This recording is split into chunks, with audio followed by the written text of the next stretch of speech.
जय श्री राम। जय जय श्री सीताराम। जे सकाम नर सुनहि जे गावहीं, सुख संपत्ति नाना विधि पावहीं। सुर दुर्लभ सुख करे जग माही, अंत काल रघुपति पुर जाहि। सुनहि विमुक्ति बिरते अरु विषयी, लहहि भगति गति संपत्ति नहीं।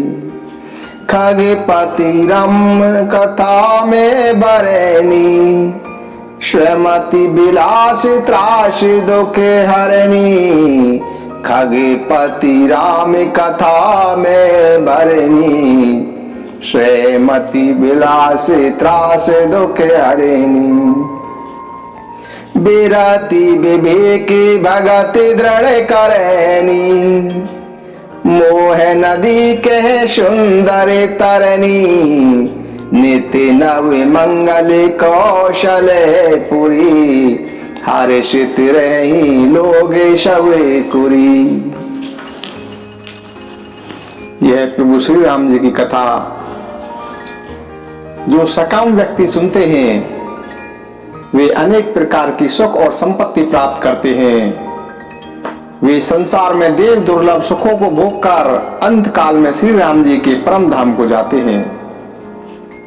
इस प्रभु श्री राम जी की कथा को जो विरक्त लोग और जीवन मुक्त लोग सुनते हैं, वे भक्ति मुक्ति और नवीन संपत्ति प्राप्त करते हैं और जन्म मरण के भय को दुख से दूर हो जाते हैं।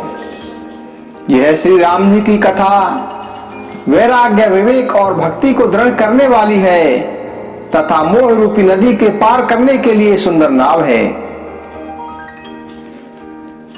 इसीलिए नित्य इस कथा का पाठ और श्रवण करना चाहिए। गरुण जी काकभूषण जी से 7 प्रश्न करते हैं। वह 7 प्रश्न कौन से हैं? गरुण जी काकभूषण जी से कहते हैं कि हे कृपालु, यदि मुझ पर आपका प्रेम है तो मुझे अपना सेवक जानकर मेरे 7 प्रश्नों के उत्तर विस्तारपूर्वक दीजिए। प्रथम ही कहूं नाथ मति धीरा, सबुते दुर्लभ कवन शरीरा। बड़े दुखे कवन कवन सुख भारी, सो संक्षेप ही कहूं बिचारी। संते असंते मरम तुम जानहु, तिन कर सहज स्वभाव बखान। कवने पुण्य श्रुति विदित विशाला, कहूं कवन अग परम कराला। मानस रोग कहूं समुझाई, तुम सर्वज्ञ कृपा दिखाई। गरुण जी काकभूषण जी से कहते हैं कि हे नाथ, पहले तो यह बताइए कि सबसे दुर्लभ कौन सा शरीर है। फिर यह बताइए कि सबसे बड़ा दुख कौन सा है और सबसे बड़ा सुख कौन सा है। संत और असंत के भेद को भी मुझे समझाइए और यह भी बतलाइए कि सबसे बड़ा पुण्य कौन सा है और सबसे बड़ा पाप कौन सा है। मनुष्य जिन रोगों से व्याप्त है, जिन रोगों से मनुष्य परेशान हो रहा है, वह मानस रोग भी मुझे बताइए। काकभूषण जी कहते हैं, नर तन शम नहीं कवे नऊ देहि, जीव चराचर जाचत तेहि। नरक स्वर्ग अपवर्ग निशेनी, ज्ञान विराग भगति शुभ देनी। सो तनु धरि हरि भजहिन जे नर, कोई विषरत मंद मंद तर। कांच किरचि बदले तेले ही, करते डारी परस मनि देही, नहीं दरिद्र शम दुख जग माही, संत मिलन सम सुख जग नाई। पर उपकार बचन मन काया, संत सहज स्वभाव खगराया, संत सहि दुख पर हित लागी, पर दुख हेतु असंत अभागी। ब्रुज तरु शम संत कृपाला, पर हित नीति विपति विशाला, सन इन कल पर बंधन करई, खाल कड़ाई विपति सही मरई। खल बिनु स्वार्थ पर अपकारी, अहि मूषक इवि सुनु उर्गारी, पर संपदा विनाशी न साही, जिमि शशि हित हिम उपल बिलाही। दुष्ट उदय जग आरती हेतु, जथा प्रसिद्ध अधम ग्रह केतु, संत उदय संतत सुखकारी, विश्व सुखद जिमि इंदु तमारी। परम धर्म श्रुति विदित अहिंसा, पर निंदा सम अग्न गिरीशा, हरि गुर निंदक दादुर होई, जन्म सहस्त्र पावने सोई। द्विज निंदक बहु नरक भोगी करी, जग जन्मई बायस शरीर धरी, सुर श्रुति निंदक जे अभिमानी, रौरव नरक परहि ते प्राणी। होहि उलोकु संत निंदारत, मोहिन शाप्य ज्ञान भानुगत, सबके निंदा जे जड़ करहि, ते चमका दुर होई अवतरहि। सुनु तात अवमान से रोगा, जिनते दुख पावई सब लोगा, मोहे सकल व्याधि ने कर मूला, तिनते पुण्य उपजहि बहुशूला। काम बात कप लोभ अपारा, क्रोध पित्त नित छाती जारा, प्रीति करहि ज्योति न भाई, उपजई सन्ने पाते दुखदाई। विषय मनोरथ दुर्गम नाना, ते सब सूल नाम को जाना, ममता दादु कंडो रिसाई, हरस विषाद गरे बहुताई। पर सुख देखी जरनी सोई चई, कुष्ठ दुष्टता मन कुटलई, अहंकार अति दुखुद डमरुआ, दम्भ कपट मदमान नेरुआ। तृष्णा उदुर बुद्धि अति भारी, त्रिविध ईशना तरुण तिजारी, जुग विधि ज्वर मत्सर अविवेका, कहीं लगी कहूँ पुरोगे अनेका। एहि विधि सकल जीव जग रोगी, सो के हरस भय प्रीति वियोगी, मानस रोग कचकु में गाये, कहीं सबके लकी बिरल न पाए। जाने ते चीजहि कछु पापी, नासिन पावहि जन परितापी, विषय कुपथ्य पाई अंकुरे, मुनि हृदय का नरवा पूरे। राम कृपा नासहि सब रोगा, जो एहि भांति बने संजोगा, सद्गुरु वैद्य बचन विश्वासा, संजम यह विषय के आशा। रघुपति भगति सजीवन मूरी, अनुपान श्रद्धा मति पूरी, एहि विधि भले सुलोग न साई, नाही ते जतन कोटि नहीं जाई। जाने तब मन बिरोज गोसाई, जब उर्बल विराग अधिकाई, सुमति चुदा बाढ़ई निते नहीं, विषय आस दुर्बलता गई। विमल ज्ञान जल जब सोनाई, तब रह राम भगति उर छाई। शिव अज सुख सनकाद किनारद, जी मुनि ब्रह्म विचारद सारद। सब कर्मत खगनायक एहा, करहि राम पद पंकज नेहा। श्रुति पुराण सब ग्रंथ कहाई, रघुपति भगति बिना सुख नाई। कमठ पीठ जामहि बरु बारा, बंध्या सुत बरु काहू मारा। फूलहि नभ बरु बहु बिल फूला, जीवन ले सुख हरि प्रतिकूला। तृषा जाई बरु मृग जल पाना, बरु जामई सस शीस बिछाना। अंधकार बरु रबहि न सावे, राम विमुख ने जीव सुख पावे। इनते अनल प्रगट बरु होई, विमुख राम सुख पावे न कोई। केहु नाथ हरि चरित अनुपा, व्यास समास स्वमति अनुरूपा। श्रुति सिद्धांत है उर्गारी, राम भजन सब काज बिसारी। प्रभु रघुपति तज से काही, मोहि से सट पर ममता जाई। तुम विज्ञान रूप नहीं मोहा, नाथ कीन मोह पर अति छोहा। ऊंचम राम कथा ते पावनी, सुख सनकादि शंभु मन भावनी। सत्य संगति दुर्लभ संसारा, निमिष दंड भरी एक बारा। देखो वरुण निज हृदय बेचारी, मैं रघुवीर भजन अधिकारी। शकुन धाम सब भांति पावन, प्रभु मोहि कीन विदित जग पावन।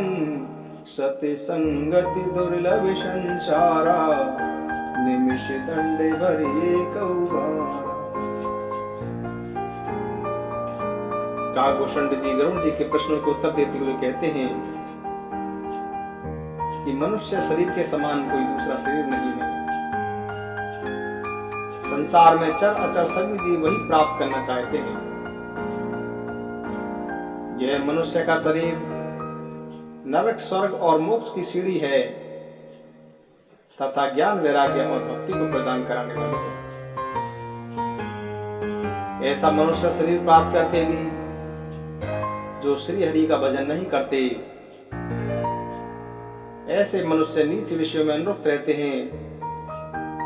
वे मानो पारस मणि को हाथ से फेंक कर बदले में कांच के टुकड़े लेते हैं। कागभूषण जी आगे कहते हैं कि संसार में दरिद्रता के समान कोई दुख नहीं है। दरिद्रता से मतलब जिसकी कामनाएं बहुत ज्यादा हैं, जिसके अंदर संतोष नहीं है, उसको दरिद्रता का कहा गया है। संसार में दरिद्रता के समान कोई दुख नहीं है तथा संतों के मिलने के समान कोई सुख नहीं है। और मन वचन और शरीर से परोपकार करना ही संतों का सहज स्वभाव है। संत दूसरों की भलाई के लिए दुख सहते हैं, जबकि असंत लोग दूसरों को दुख पहुंचाने के लिए ही दुख सहते हैं। कृपालु संत लोग भोज वृक्ष के समान दूसरों के हित के लिए भारी विपत्ति सहते हैं, दूसरों के हित के लिए दुख सहन करते हैं।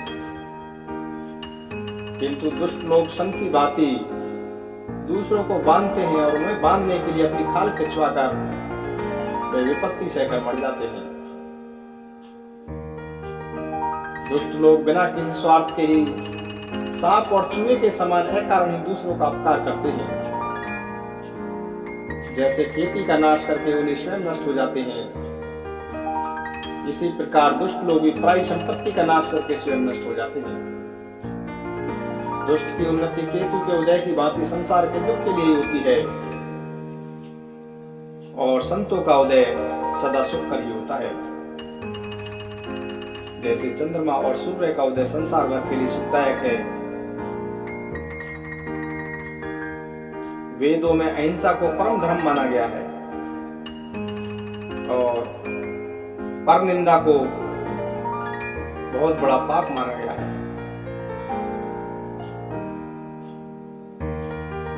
कागभूषण जी आगे कहते हैं कि शिव जी और गुरु की निंदा करने वाला व्यक्ति अगले जन्म में मेंढक होता है। वह हजारों जन्म तक वही मेंढक का शरीर पाता है। ब्राह्मणों की निंदा करने वाला व्यक्ति अनेक नरक भोग कर पूरे संसार में कोई का शरीर धारण करके जन्म लेता है। जो अभिमानी जीव देवताओं और वेदों की निंदा करते हैं वे रौरव नरक में जाते हैं। संतों की निंदा में लगे हुए लोग अगले जन्म में उल्लू होते हैं।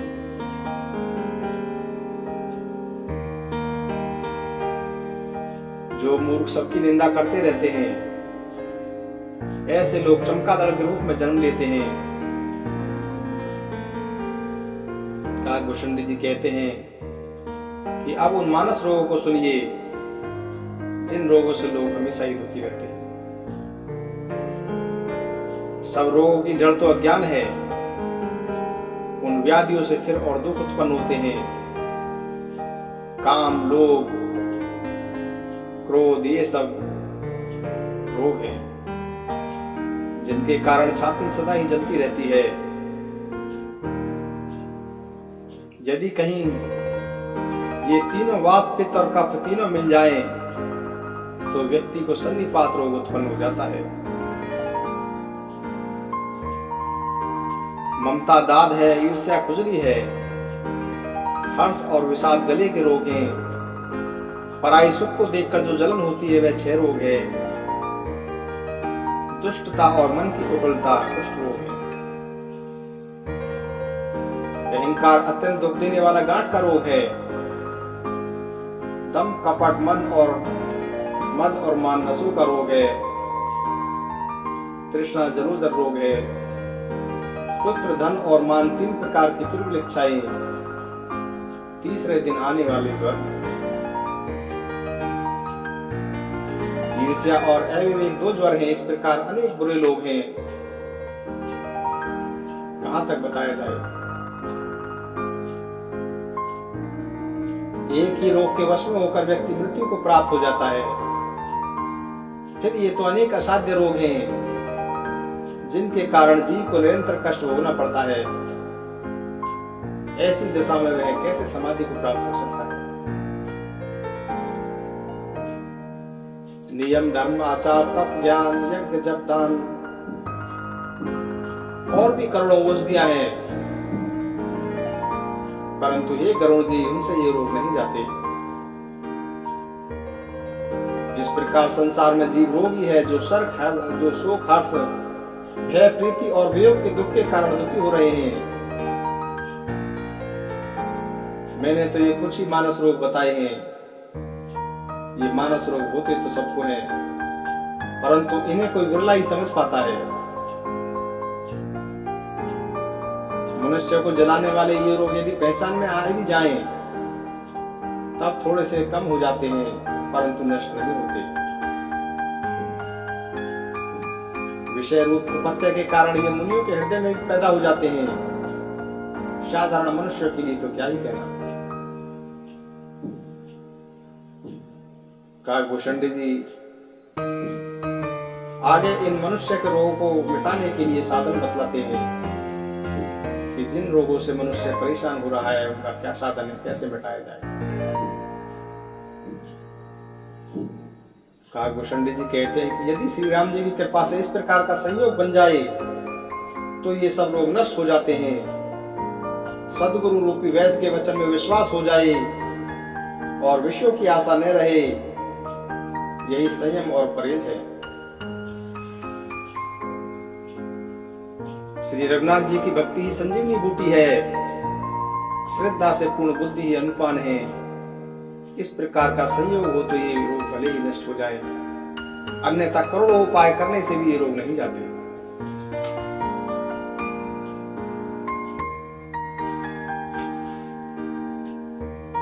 ये गोसाई मन को निरोग हुआ तभी जानना चाहिए जब हृदय में वैराग्य रूपी बल बढ़ जाए,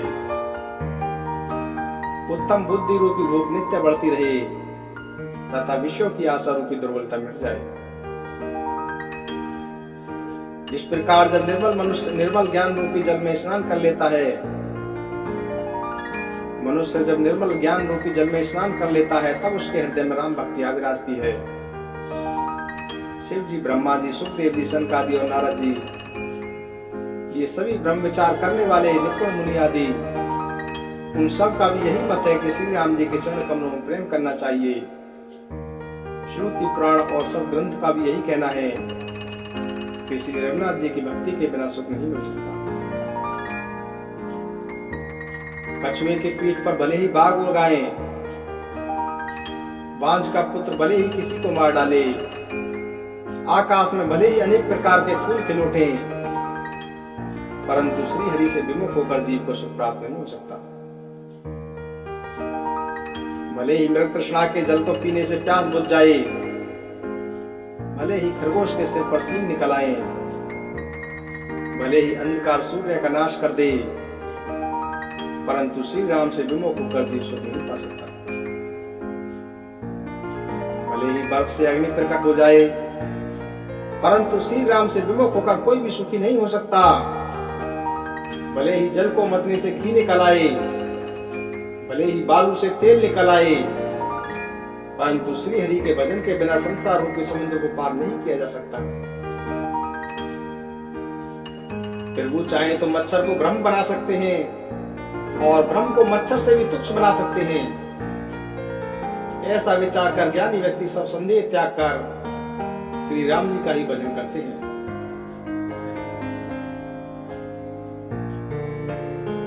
श्री राम जी का भजन करने से वे इस अत्यंत दुस्तर संसार सागर को सहज ही पार कर जाते हैं।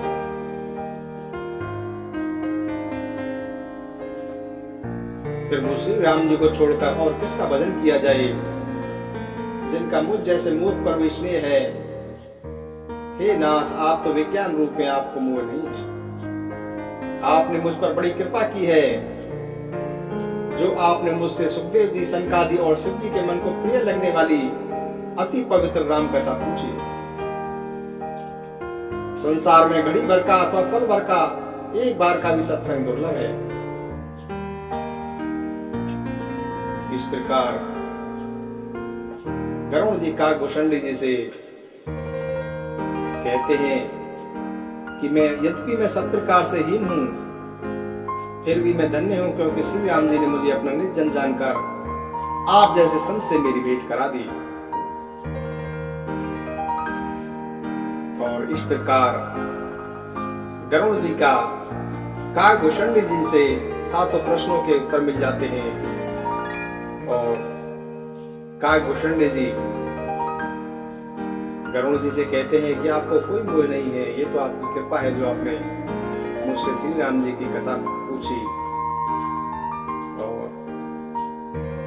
यह था बहुत ही सुंदर प्रसंग जो कि काकभूषणी जी और गरुड़ जी के मध्य में हुआ। जय श्री राम, जय जय श्री सीताराम, जय जय श्री सीताराम, जय जय श्री सीताराम।